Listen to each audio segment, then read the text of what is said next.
making that decision that inhibits really, progress towards a real democracy. It causes a crony type of government. So, in response to what he said, when has it been a problem? Well, our attorney just said you can't conduct business with less than 4 people. And yet, in 2010, I believe it was, the appointments were made. Am I right, Jim? There was 2 sitting council members, and somehow our mayor was able to appoint 3 council members without a quorum. So it has been a problem. That's a special circumstance.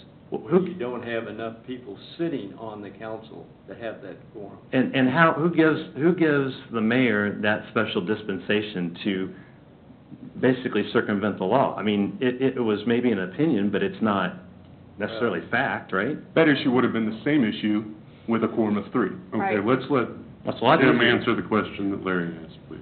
That we checked with the league when that occurred, that's my recollection, to make sure we were correct.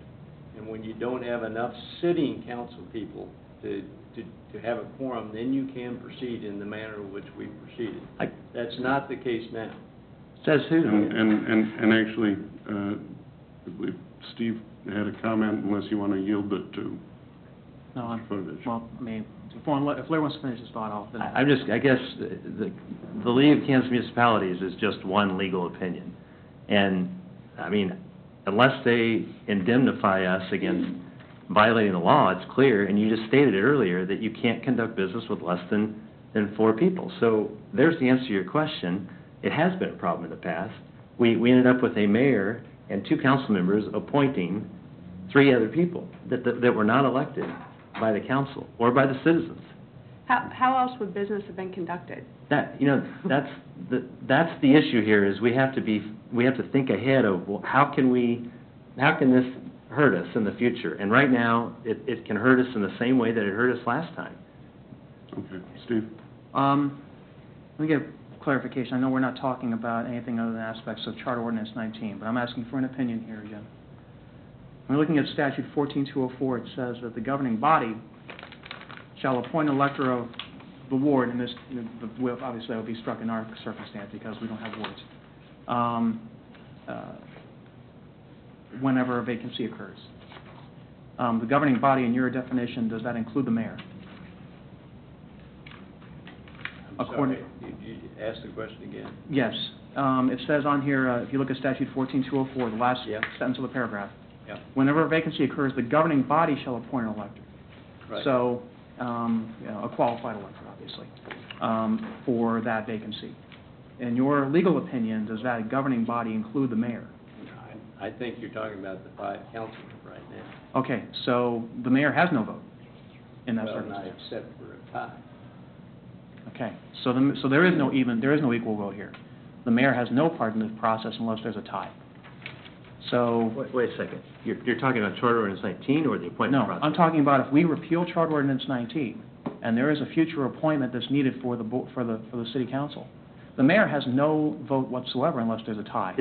No. It says the governing body appoints. That's correct. Appoints. The governing body consists, by some of our own ordinances, of the council members and the mayor. That's the governing body. Separately, we're a council, but with the mayor, we are a governing body. Now, it doesn't specify how we appoint as a governing body, but we make decisions all the time in our daily lives where we rank things, and the decision that goes to the number 1 position of the ranking is what we would call a democratic choice. All right, but this is where the conflict comes in. This is where the uncertainty starts to hit us. Okay? According to our legal counsel, which is one authority, one opinion, I understand that. According to our legal counsel, the governing body does not include the mayor. Well, let me clarify. All right, please do. Well, this is important. Well, 104, Bill just pointed out, enacts granting or limiting executive or administrative power of city governments, prescribing procedure, designation of the governing body shall be held to include mayor and council. Okay, good. Thank you. So I stand correct. Thank you for that clarification. So that does include the mayor then as an equal vote. Okay, thank you. I appreciate that. But it also speaks to something else. We're discussing this, and I think it's a worthwhile discussion. That's why I signed the letter. Okay? But we are starting, we're starting a new elective term, and I think this should continue to be researched. It absolutely needs to be researched, and we need to have some action on this in the near future, because we are growing. Our city is getting larger. We have a need for representation from the community. We are on the cusp of a city of the first class.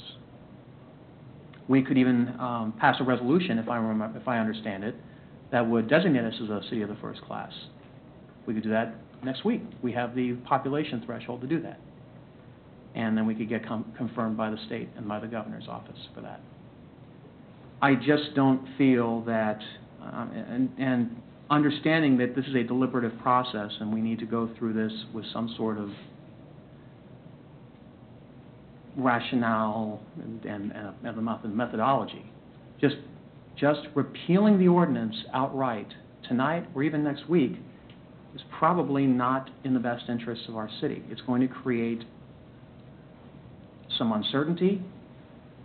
It's going to make it difficult for us to be able to concentrate on business such as the budget. It's going to make it a little less, and we're having a hard time right now trying to market ourselves. And with this kind of uncertainty, it's going to make it more difficult. That's just my opinion. I think that it's going to send a bad message if we just have no ordinance whatsoever, and then we're reverting back to state statutes, which mandates a system of government which is completely different from what we've currently got. In the vacancy of Charter Ordinance 19, that's what we signed up for by default. So that causes problems. I mean, how will businesses know who they're going to be working with in 2 years? They don't know. Well, they know up until the time that the election occurs that they're going to be working with 4 of us and 1 appointed person, which you'll get a voice in if you repeal Charter Ordinance 19. Well, what's the guarantee? So the uncertainty is that currently everybody gets a voice. I mean, currently only 1 person gets a voice.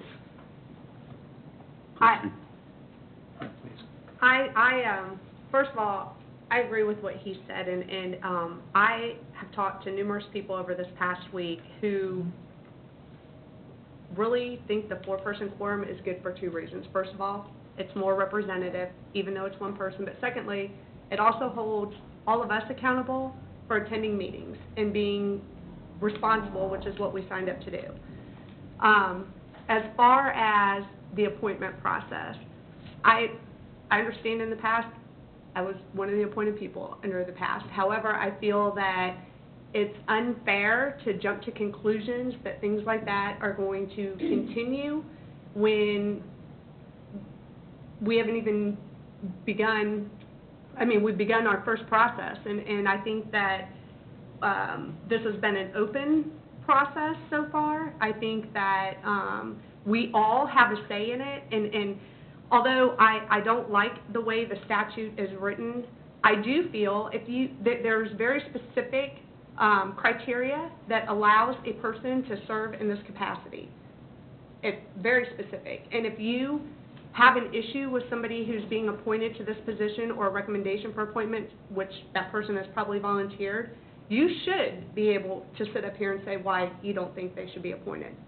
If you can't do that, then you shouldn't, in my opinion, vote them down, because like I said, there's very specific stipulations that dictate when a person can run for office and when they can serve in that capacity. Well, I'll agree. I mean, I hadn't really wanted to bring that up because I'm not sure that we're talking about the poison pill still, but if I don't believe the vote should be left where it can just be, no, I don't like you vote. And that's what it lends itself to without anything on the backside, because, you know, the qualifications for the office of what you spoke to are maintain residency within the city and be a registered voter. At that point, you're choosing someone that's met that criteria that you feel will be fit for office, but to be unfit, they'd almost have to not be one of those things, in my opinion. The other piece I wanted to talk to a little bit was about the process of appointment itself. I think what we really need, as much as anything, is to formalize the process, which is what we did with the appointments to boards within the new body rules of procedure, and I'd like to see us adopt those same procedures for the appointment process to that. At the end of the day, the mayor is the one that will bring forward that appointee for Um,